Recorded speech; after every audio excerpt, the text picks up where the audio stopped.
قرآن پاک کے اندر اللہ رب العزت نے ارشاد فرمایا ہے، ان الصلاۃ تنہی عن الفحشاء والمنکر، نماز انسان کو بے حیائی اور برے کاموں سے روک دیتی ہے۔ قرآن پاک کی اس آیت کریمہ سے ہمیں معلوم ہوتا ہے کہ نماز کا یہ اثر ہے، نماز کے اندر یہ تاثیر ہے کہ نماز نمازی کو بے حیائی اور برے کاموں سے روک دیتی ہے۔ لیکن جب ہم اپنے معاشرے کے اوپر، اپنے محلے کے اندر، بستی کے اندر نظر دوڑاتے ہیں تو ہمیں یہ دکھائی دیتا ہے کہ آج کل لوگ نماز بھی پڑھتے ہیں اور بہت ساری دنیا کی خرافات بھی کر رہے ہیں۔ ایک بندہ نماز بھی پڑھ رہا ہے اور وہ چوری بھی کر رہا ہے، نماز بھی پڑھتا ہے اور ماں باپ کے ساتھ بدسلوکی بھی کر رہا ہے، نماز بھی پڑھ رہا ہے اور ظلم و زیادتی بھی کر رہا ہے، نماز بھی پڑھ رہا ہے اور شراب بھی پی رہا ہے، نماز بھی پڑھ رہا ہے اور جوا بھی کھیل رہا ہے، نمازی بھی ہے اور بدکار بھی ہے، زناکار بھی ہے۔ تو کیا وجہ ہے کہ ایسے لوگوں کی نماز ان کو بے حیائی اور برے کاموں سے نہیں روکتی؟ علماء اکرام نے لکھا ہے کہ نماز کے اندر تو یہ تاثیر ہے کہ نماز نمازی کو بے حیائی اور برے کاموں سے روک دیتی ہے، لیکن جس کی نماز حقیقت میں نماز ہو، اگر نماز ہماری حقیقت میں نماز نہیں ہوگی تو اس نماز سے کوئی اثر پیدا ہونے والا نہیں ہے۔ نماز کی حقیقت کیا ہے کہ نماز بڑے اطمینان اور سکون کے ساتھ، دھیان اور توجہ کے ساتھ نماز پڑھی جائے۔ آج ہم نماز پڑھتے ہیں، نیت باندھ کر کے کھڑے ہوتے ہیں، لیکن خواب و خیالوں کی دنیا میں کھو جاتے ہیں۔ ہمیں پتہ ہی نہیں رہتا کہ ہم نے کتنی رکعتیں نماز میں پڑھی ہیں، کون سی سورتوں کی تلاوت کی، یہ تک یاد نہیں رہتا۔ تو یہ حقیقت میں نماز نہیں ہے۔ اور رکوع اور سجدہ اور نماز کے ارکان سنت کے مطابق ادا نہیں کرتے۔ جو اطمینان اور سکون ہونا چاہیے وہ نمازوں کے اندر نہیں۔ جلد بازی میں آتے ہیں، نیت باندھی، چھوٹا سا رکوع کیا، مختصر سا سجدہ کیا، سلام پھیرے اور چھوٹی سی مختصر سی دعا کی اور نکل گئے۔ نبی پاک صلی اللہ علیہ وسلم نے ارشاد فرمایا، بدترین چور وہ ہے جو نماز کی چوری کرتا ہے۔ صحابہ نے پوچھا، اللہ کے رسول، نماز کی چوری کیا ہے؟ نماز میں انسان کیسے چوری کر سکتا ہے؟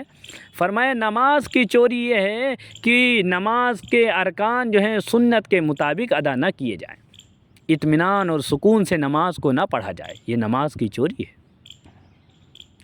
کتابوں میں لکھا ہے، حدیث پاک کے اندر آتا ہے، نبی پاک صلی اللہ علیہ وسلم سے کچھ صحابہ نے ایک بندے کی شکایت کی کہ اللہ کے رسول، وہ نماز بھی پڑھتا ہے اور صبح اٹھتے ہی چوری بھی کرتا ہے۔ تو آپ صلی اللہ علیہ وسلم نے ارشاد فرمایا، عن قریب اس کی نماز اس کو چوری کرنے سے روک دے گی۔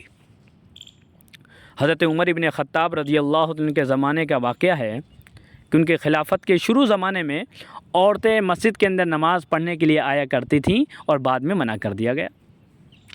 جب عورتیں مسجد کے اندر نماز پڑھنے کے لیے آیا کرتی تھیں تو ایک نمازی کی ایک عورت کے اوپر نظر پڑی۔ اس نے اس کے چہرے کو دیکھا تو اپنے دل کے اندر اس کا میلان محسوس کیا۔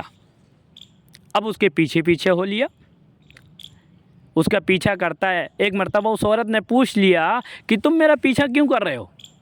وہ کہتا ہے، میں تم سے محبت کرتا ہوں، تم سے تنہائی میں ملاقات کرنا چاہتا ہوں، تم سے اپنی خواہش کو پورا کرنا چاہتا ہوں، یعنی بدکاری کرنا چاہتا ہوں۔ وہ عورت بڑی سمجھدار تھی اور دیندار بھی تھی۔ اس عورت نے کہا کہ میری ایک شرط ہے، اگر تم 40 دن تک تکبیر اولیٰ کے ساتھ حضرت عمر ابن خطاب رضی اللہ عنہ کے پیچھے نماز پڑھ لو گے تو میں تمہاری خواہش پوری کرنے کے لیے تیار ہوں۔ حدیث پاک میں آتا ہے، اللہ کے نبی علیہ الصلاۃ والسلام نے تکبیر اولیٰ کی یہ فضیلت بیان فرمائی ہے کہ جو انسان 40 دن تک تکبیر اولیٰ کے ساتھ نماز پڑھے گا، اللہ رب العزت اس کو 2 پروانے عطا فرماتے ہیں، ایک نفاق سے بری ہونے کا اور ایک جہنم سے بری ہونے کا۔ چنانچہ ان صاحب نے نماز پڑھنا شروع کر دی، روز جاتے، ہر نماز میں پہلے پہنچ جاتے اور تکبیر اولیٰ کے ساتھ میں نماز پڑھتے تھے۔ 40 دن سے زیادہ ہو گئے، انہوں نے عورت کو پیغام نہیں بھیجا۔ 40 دن سے جب زیادہ ہو گئے تو عورت نے دوبارہ پیغام بھیجا کہ 40 دن سے زیادہ ہو گئے ہیں، آپ کی طرف سے کوئی خبر نہیں آئی، بتاؤ ملاقات کے لیے کہاں آنا ہے۔ انہوں نے کہا اللہ مجھے معاف فرمائے، میرے دل پر شیطان حاوی ہو گیا تھا اور گناہ میں ملوث کرا دیتا، اب میرا تعلق اللہ تعالیٰ سے مضبوط ہو گیا ہے، مجھے آپ کی ضرورت نہیں ہے، میں توبہ استغفار کرتا ہوں۔ اس عورت نے یہ معاملہ اپنے شوہر کو بتلایا کہ ایسا ایسا معاملہ ہمارے ساتھ ہوا تھا۔ اس کے شوہر نے یہ معاملہ حضرت عمر ابن خطاب رضی اللہ عنہ سے بتلایا کہ میری گھر والی کے ساتھ اس طرح کا معاملہ ہوا تھا اور بندے کی حالت اب ایسی ہے۔ جب یہ واقعہ حضرت عمر ابن خطاب رضی اللہ عنہ نے سنا تو فرمانے لگے صدق اللہ تعالی، اللہ تعالیٰ نے سچ کہا ہے، ان الصلاۃ تنہی عن الفحشاء والمنکر، بے شک نماز انسان کو بے حیائی اور برے کاموں سے روک دیتی ہے۔ ہم بھی اگر آج صحیح معنی میں نماز پڑھیں گے، دھیان اور توجہ کے ساتھ نماز پڑھیں گے، اطمینان اور سکون کے ساتھ نماز کی ادائیگی کریں گے تو ہماری نماز کے اندر بھی یہ اثر پیدا ہوگا کہ وہ نماز ہمیں بے حیائی اور برے کاموں سے روک دے گی۔